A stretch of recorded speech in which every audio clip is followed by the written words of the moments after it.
మహాలక్ష్మి పథకం పెట్టేది అంతా బాగానే ఉంది. పథకం పెట్టడం వల్ల మాకు కొంచెం చాలా ఇబ్బంది అయింది.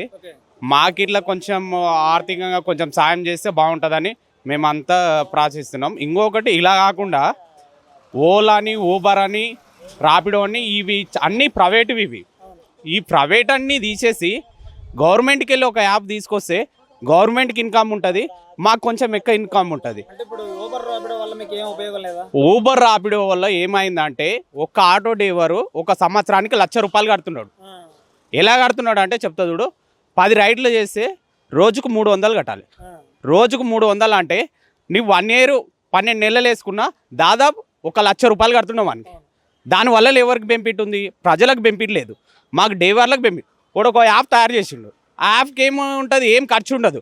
ఫోన్ మాదే, దాంట్లో నెట్ మాదే, అన్నీ మావే, ఆటో మాదే, వానికి ఎలాంటి సంబంధం లేదు. ఒక యాప్ నేను తయారు చేసిన, ఆ యాప్ను విడిచిపెట్టినా